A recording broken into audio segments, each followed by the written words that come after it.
Well, tomorrow marks 1 year since the Supreme Court changed the landscape for abortion access in America, handing down the Dobbs v. Jackson Women's Health decision. That ruling overturned Roe v. Wade, taking the fight over abortion access from the court system to state houses across the country. Many Republican-led states, including Arkansas, have passed laws that roll back abortion access, and that includes more than a dozen that now have bans on the books with limited exceptions. Some Democratic-led states, on the other hand, strengthened or codified the right to abortion.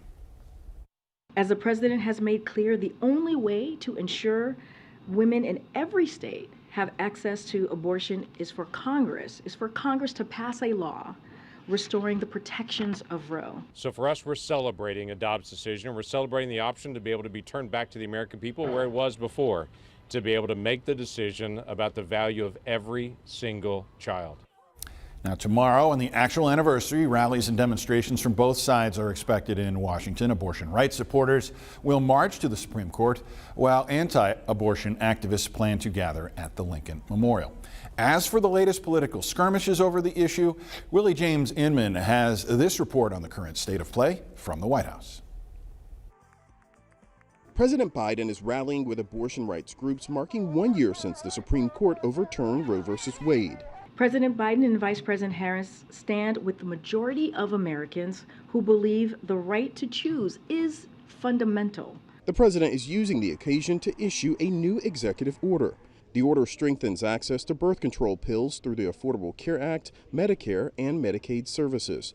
It also tries to ensure access to pills for veterans and service members through other federal programs. Access to contraception has become more important than ever following the Supreme Court's decision and ensuing crisis for women's health.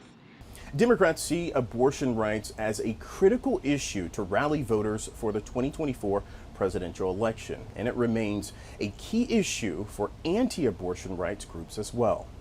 We will stand every day without apology for the unalienable right to life. Former Vice President and 2024 presidential candidate Mike Pence dismissed the idea that abortion will hurt Republicans on the ballot. The cause of life is the calling of our time, and we must not rest and must not relent until we restore the sanctity of life to the center of American law in every state in this country.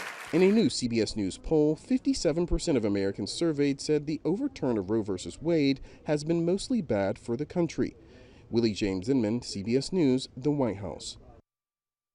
Now, survey responses often change depending on how the questions are asked, but this poll found that 86% of those who called the Dobbs decisions bad had worries for what it meant for women's health. The same 86% figure of people in favor of overturning Roe applauded how it protects the lives of unborn babies.